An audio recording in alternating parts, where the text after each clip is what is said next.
nós vamos expor mais um tema deste livro, Palavras de Vida Eterna. E o tema de hoje, na tarefa da paz. Nós sempre temos por hábito desejar a paz às pessoas, principalmente agora, né, que vai chegando o fim de ano, próximo do Natal. Nós falamos isso até que automaticamente, né, mecanicamente, nós falamos muita paz a você, muita paz. Nós desejamos a paz para todos. Nós aqui, quando encerramos as nossas exposições, nós também dizemos muita paz. E é o desejo de todos nós. Nós desejamos a paz para as nossas famílias, para as nossas comunidades. Precisamos de paz para o nosso íntimo, né? E essa lição de hoje vai nos ajudar justamente nesse trabalho de construir a paz. E nós estávamos estudando este livro e a gente vê que o Espírito Emmanuel, através da psicografia do Chico Xavier, ele tem aqui várias lições, inclusive 3 na sequência, falando da paz.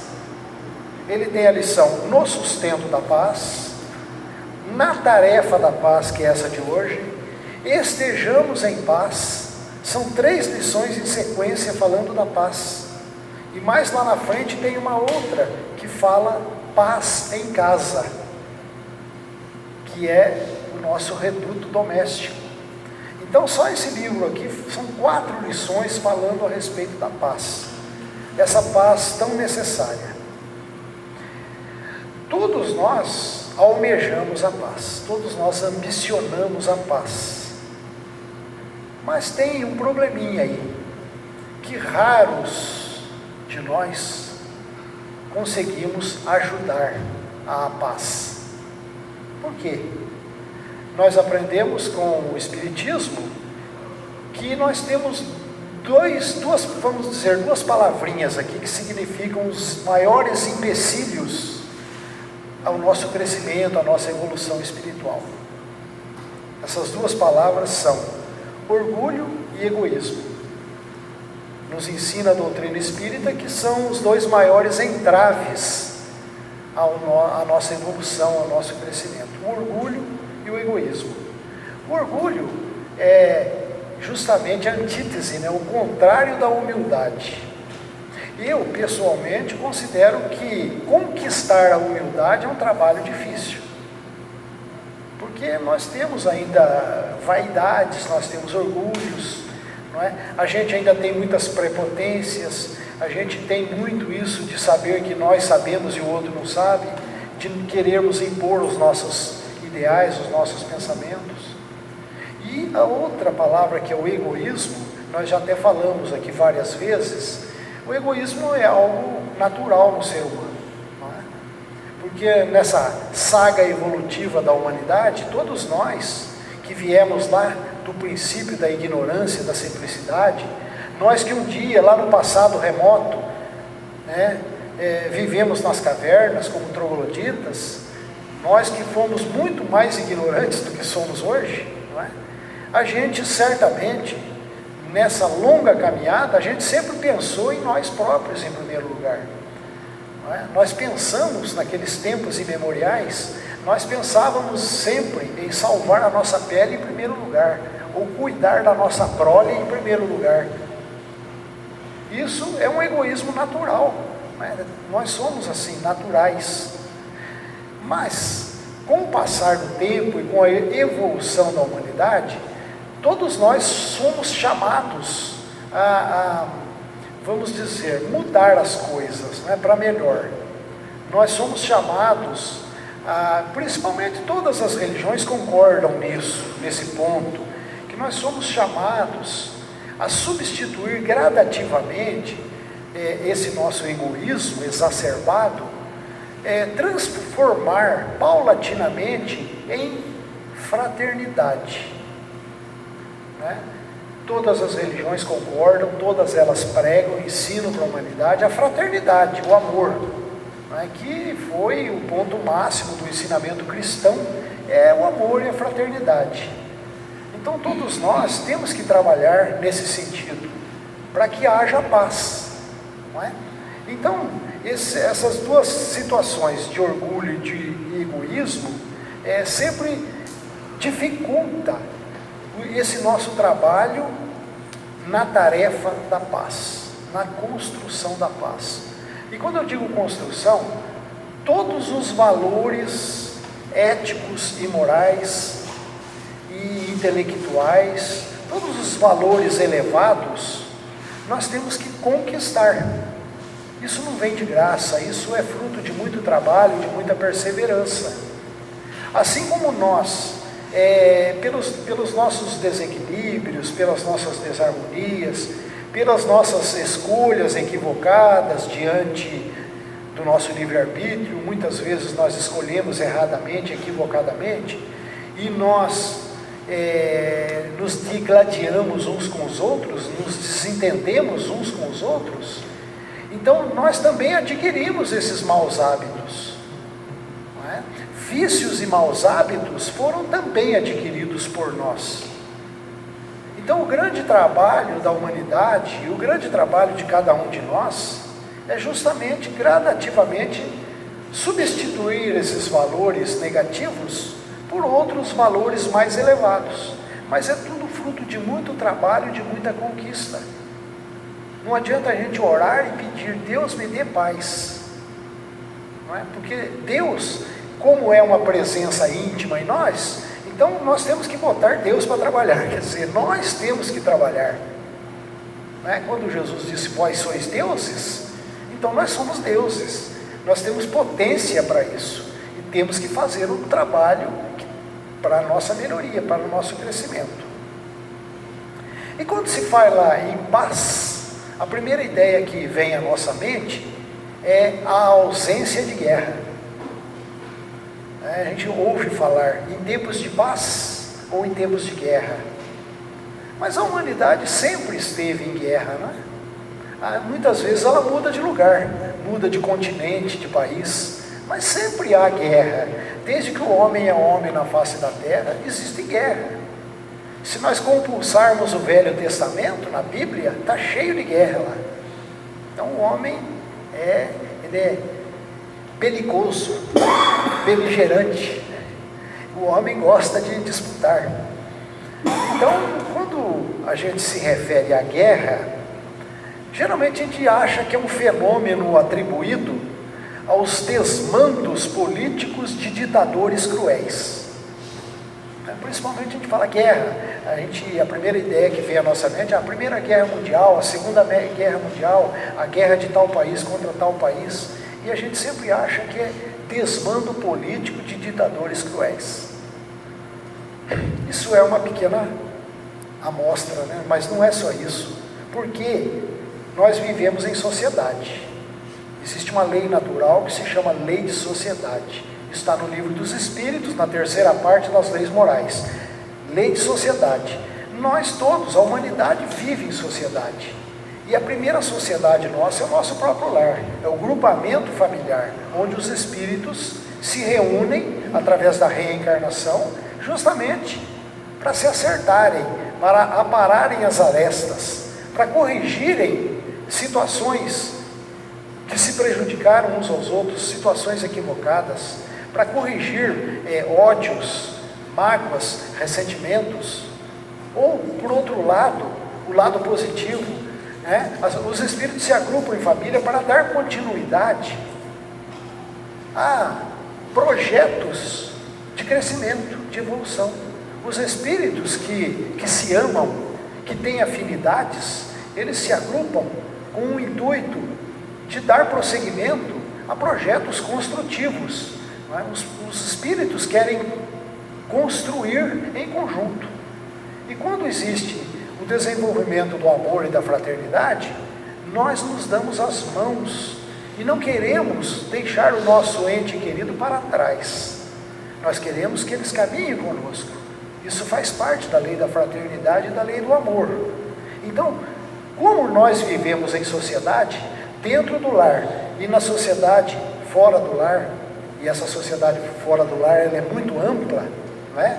porque nós nos associamos nas religiões, nos partidos políticos, nos times de futebol, não é? Nas agremiações. Todos nós temos as nossas turmas, onde nós nos enturmamos e nós nos unimos pelas similitudes de pensamento, de gostos. Então nós vivemos em sociedade. Mas, voltando ao que dissemos antes, como nós ainda temos um tanto ainda de orgulho e de egoísmo, nós nos desentendemos algumas vezes ou muitas vezes, porque nós influenciamos uns aos outros. Isso é normal, né? Nós influenciamos aos outros e somos influenciados pelos outros.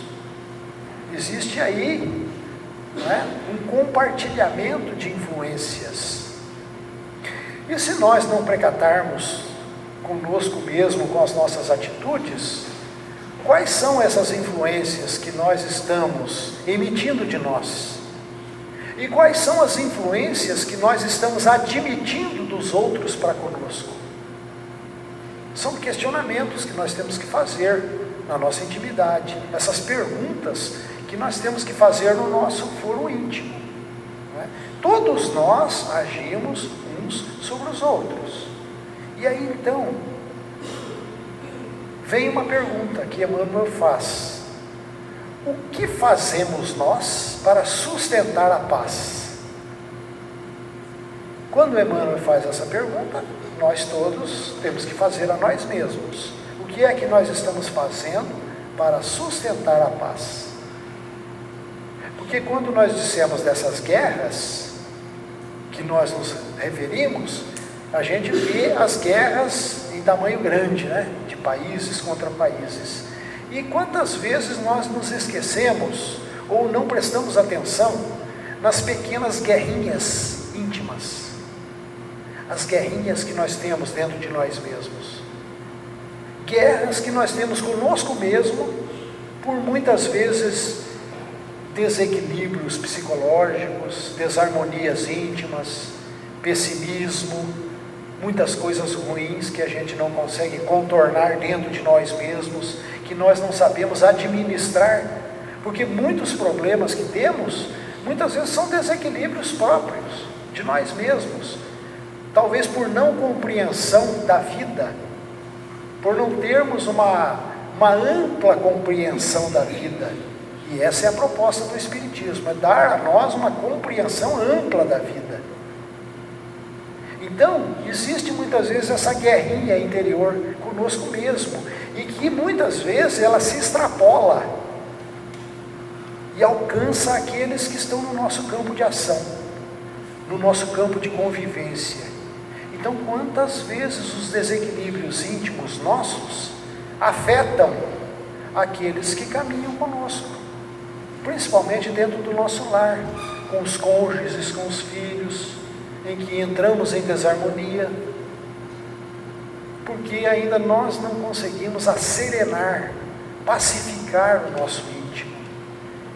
E nesse afã de querer ter razão sempre, nós queremos sempre vencer o outro, nós achamos que nós sempre temos razão e o outro não, e nós queremos impor o nosso ponto de vista, a nossa maneira de ser ao outro. Aí acontece a falta da paz. O que é que nós estamos fazendo para manter a paz, para construir a paz? Às vezes a gente pensa que para construir a paz, a gente precisa de um evento grandioso. E não é bem assim. Todas as coisas acontecem pelas minúcias. Na maioria das lições do Espírito Emmanuel, ele sempre cita a natureza, as coisas mínimas. Então, nesse caso aqui, ele diz que, às vezes, se você vai construir uma casa, você já quer ver ela pronta, mas você não dá o devido valor às pequenas coisas, a um prego, a um parafuso, a um pedaço de pau que vai ser colocado na casa, que são minúcias, um tijolo. A gente às vezes não dá valor, você quer dar valor na coisa pronta. E nós, é da mesma forma, né? Ele diz assim: você gostaria de saborear o fruto daquela árvore, mas você é ansioso, né? Você quer, mas tudo tem um tempo, né? Existe um tempo para todas as coisas. Assim como nós temos a nossa infância, a mais tenra infância, depois nós vamos crescendo, depois nós temos a nossa adolescência, temos a pré-juventude, temos a nossa juventude, a nossa maturidade, e depois nós temos a idade avançada e nós tornamos idosos. Então há um tempo para cada coisa, e muitas vezes a gente quer que as coisas aconteçam da noite para o dia. Assim acontece com a nossa evolução espiritual. Nós somos seres milenares. Nós, como consciências, aquilo que nós chamamos de espírito, alma, isso é consciência de nós próprios. Cada um de nós diz assim: eu tenho consciência de mim mesmo. Eu penso, logo eu existo. Então eu tenho consciência de mim, e essa consciência de mim, e de vocês também, ela tem milênios e milênios e milênios de evolução. Nós estamos aprimorando ao longo dos milênios. Então nós não damos saltos qualitativos muito grandes. Nós vamos dando pequenos saltos, pequenos passos no caminho da evolução. Então, na construção da paz, é a mesma coisa. Observe as minúcias das coisas aparentemente insignificantes. Quais são essas pequenas coisas aparentemente insignificantes?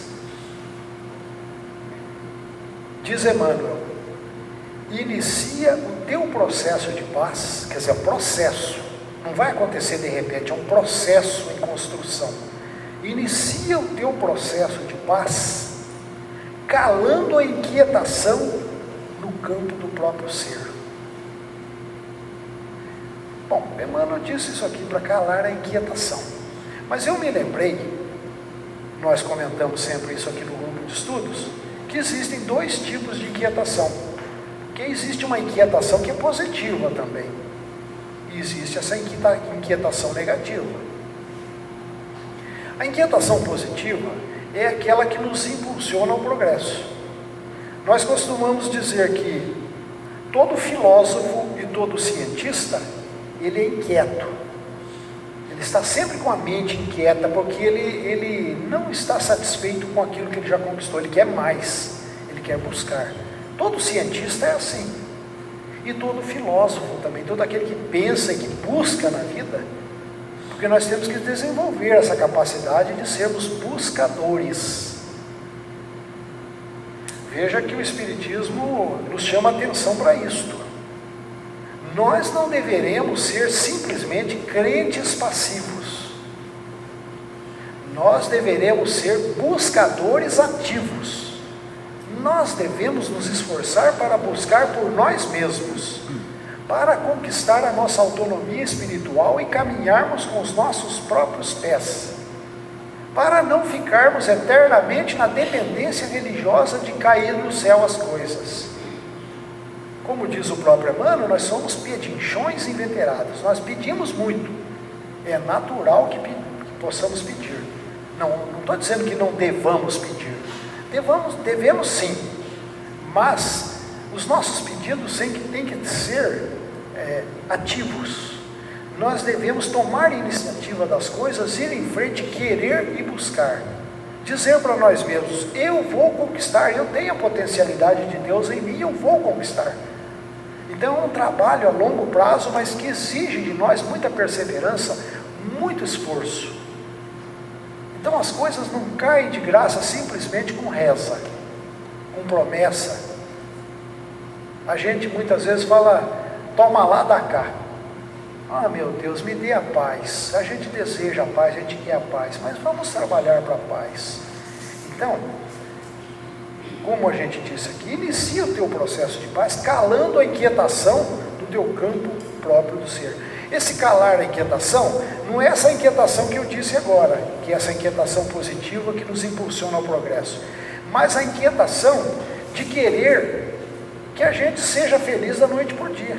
Se a gente tem algum problema, a gente vem à casa espírita, ou vai a alguma religião, ou vai a algum psicólogo, algum psiquiatra, e você quer um resultado imediato, você quer resolver o problema imediato, a gente fica inquieto. Aí a gente não observa a lei da natureza, o tempo de amadurecimento dos frutos, né? O trabalho que você tem que ter para cultivar, para cuidar de uma lavoura, para que ela produza frutos. Então é o mesmo trabalho que nós temos que fazer conosco, né? Emmanuel diz que os frutos, eles vêm através do trabalho de uma terra bem produzida, uma terra bem trabalhada. E isso aí, a gente transportando isso aí figurativamente para a nossa intimidade, trabalhar a nossa terra íntima é preparar nosso terreno. Todos nós aqui que vamos às religiões tradicionais e aqui na própria casa espírita, não é? A gente sempre ouve as parábolas. Não tem a parábola do semeador? Que todos nós conhecemos aqui, sobejamente a parábola do semeador, que o semeador saiu a semear, e que as sementes caíram em vários tipos de terreno, terrenos pedregosos, terrenos arenosos, e caiu também no terreno fértil. Mas por quê? O terreno fértil, nós temos que trabalhar, temos que preparar o terreno fértil. Preparar e adubar o nosso terreno íntimo é conquistar valores, é conquistar conhecimento, sabedoria, buscar, esforçar para iluminar as consciências. O Espiritismo não somente pede a nós, mas exige de nós que nós busquemos conhecimento, que nós nos iluminemos. Isso é uma recomendação já do Espírito de Verdade na introdução do Evangelho segundo o Espiritismo. Que a lei maior é nos amarmos uns aos outros, em primeiro lugar. Mas em segundo lugar, nós temos que nos instruir, buscar a instrução, para que a gente possa iluminar as nossas consciências e conhecer a vida, saber da vida. Qual é o propósito maior da vida? É a felicidade de todos nós, né? A autonomia como espíritos imortais que somos, não é? Num primeiro momento, nós necessitamos sim da tutela das religiões, das filosofias, né, dos orientadores de todo tipo, sejam eles religiosos ou profissionais. Nós necessitamos de uma ajuda num primeiro momento, sim, nos primeiros passos. Nós necessitamos, assim como a gente vai à escola, a gente precisa dos mestres. Mas se nós não aplicarmos por nós mesmos, não adianta simplesmente a gente frequentar as aulas numa escola, se a gente não vai para uma biblioteca, não pesquisa, não faz trabalho de campo, não busca, não se esforça, não adianta, a gente não cresce. Assim são as religiões, as filosofias, o próprio Espiritismo. Eles nos ajudam, nos dão um impulso inicial, nos mostram uma diretriz, um caminho, mas se nós não fizermos a tarefa de casa, é a tarefa que temos que fazer para dentro de nós mesmos, buscando conhecimento e se esforçar, a gente vai caminhar muito devagar, a gente vai se manter sempre na dependência. Eu costumo dizer no nosso grupo de estudo, fazer uma pergunta: a que veio o Espiritismo? É uma pergunta. A que veio o Espiritismo? Não veio, certamente, para nos deixar na mesma situação de dependência, de subserviência aos espíritos, aos santos, a quem quer que seja, a um pretenso Deus que está lá no céu. Não é a isso que o Espiritismo veio. O Espiritismo veio para te dar a carta de alforria, para te libertar do jugo das religiões, porque as religiões, muito embora elas sejam boas até um certo ponto, a partir daquele ponto elas se tornam limitadoras da consciência humana. Não te permite dar asas à imaginação e caminhar por si mesmo. Mas o Espiritismo veio para isso, para te dar as premissas, para te dar as linhas mestras, para que você adquira autonomia e caminhe pelos seus próprios pés, para que você atinja a tua maioridade espiritual, porque os espíritos amigos, Os espíritos realmente evoluídos, esses são humildes, e eles dispensam bajulação e idolatria, dispensam. Eles querem mais é que nós nos tornemos iguais a eles, eles querem mais que nós cresçamos, que nós sejamos maiores de idade, caminhemos por nós mesmos, que nós não fiquemos aí na barra da saia deles. Não é isso que eles querem, e é o que se vê, é o que a gente se vê comumente nas religiões todas, e muito embora às vezes aconteça no meio espírita também, muita dependência, e muita idolatria e bajulação. Os espíritos evoluídos não querem isso, eles se sentirão felizes se nós crescermos, se nós nos tornarmos autônomos. Então, não haverá tranquilidade no mundo sem que as nações pratiquem a tolerância e a fraternidade. Não haverá paz. Perguntamos, o que é uma nação? O próprio Espírito Emmanuel faz essa pergunta. O que é uma nação? A gente pega lá o mapa, aqui é o Brasil, aqui é a Argentina e tal. O que é uma? São nações, não é? Mas o que é uma nação? Não é um conglomerado de cidades? Muitas cidades não formam uma nação? E o que é que forma uma cidade? Não são muitas casas físicas que formam uma cidade. O que é que tem dentro dessas casas físicas? Seres humanos, espíritos reencarnados. Nesses seres humanos são espíritos reencarnados. Desta forma, a harmonia da vida começará no íntimo de cada ser. Já se disse que a família é a célula máter da sociedade. Se nós podemos construir e constituir uma família harmonizada, uma família pacificada, é difícil, claro que é difícil. Não estou dizendo aqui que é fácil, né? Porque nós temos os nossos orgulhos, as nossas vaidades ainda. Nós todos estamos em crescimento, então é difícil, mas é um trabalho que nós temos que realizar dentro de casa, porque de dentro de casa é que vai extrapolar para a sociedade os valores. Então, se nós temos uma família, vamos dizer assim, regularmente harmonizada, porque é difícil, né, a gente dizer assim que uma família é totalmente harmonizada, é difícil, mas vamos dizer que nós podemos ter assim, razoavelmente, um certo equilíbrio dentro da nossa casa. Isso vai se extrapolar para o trato com os nossos vizinhos, os nossos semelhantes na sociedade onde vivemos. Então a gente começa a construir a paz de baixo para cima, né? A gente colocou aqui duas questões, descendência e ascendência. A gente está estudando aí, aos domingos, a questão da cura, né? A questão da cura. E lá nós aprendemos que tudo a consciência é que comanda tudo. Então é uma descendência, vem do alto das nossas consciências e aquilo vai comandando o nosso corpo físico, a nossa mente, nosso raciocínio, tudo, né? Aqui, essa descendência muitas vezes pode acontecer com a nossa prepotência, como a gente disse antes. O nosso orgulho, a nossa vaidade, o nosso egoísmo, a gente quer impor do alto para baixo, para os outros, o nosso ponto de vista, a nossa maneira de ser. Quando é exatamente o contrário, é de baixo para cima que deve começar a paz. E esse de baixo para cima são aquelas pequenas coisas que aparentemente são insignificantes, que são as nossas posturas diante da vida, não é? É agir de baixo para cima, porque muitas vezes a gente quer impor de cima para baixo, e nós devemos ao contrário, agir de baixo para cima. Como é que a gente vai agir de baixo para cima? É um agir pessoal, cada um de nós temos que agir, de que forma?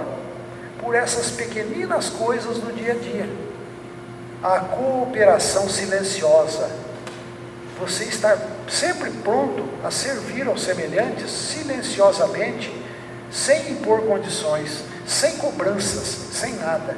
Despretensiosamente nós temos que servir, não é? Já diz as letras evangélicas que Jesus disse assim: eu vim para servir e não para ser servido. Então, que nós tomemos isso como lição, que nós possamos cooperar silenciosamente, sem alarde. A consolação que esclarece, não é? O Espiritismo é chamado de um consolador, não é?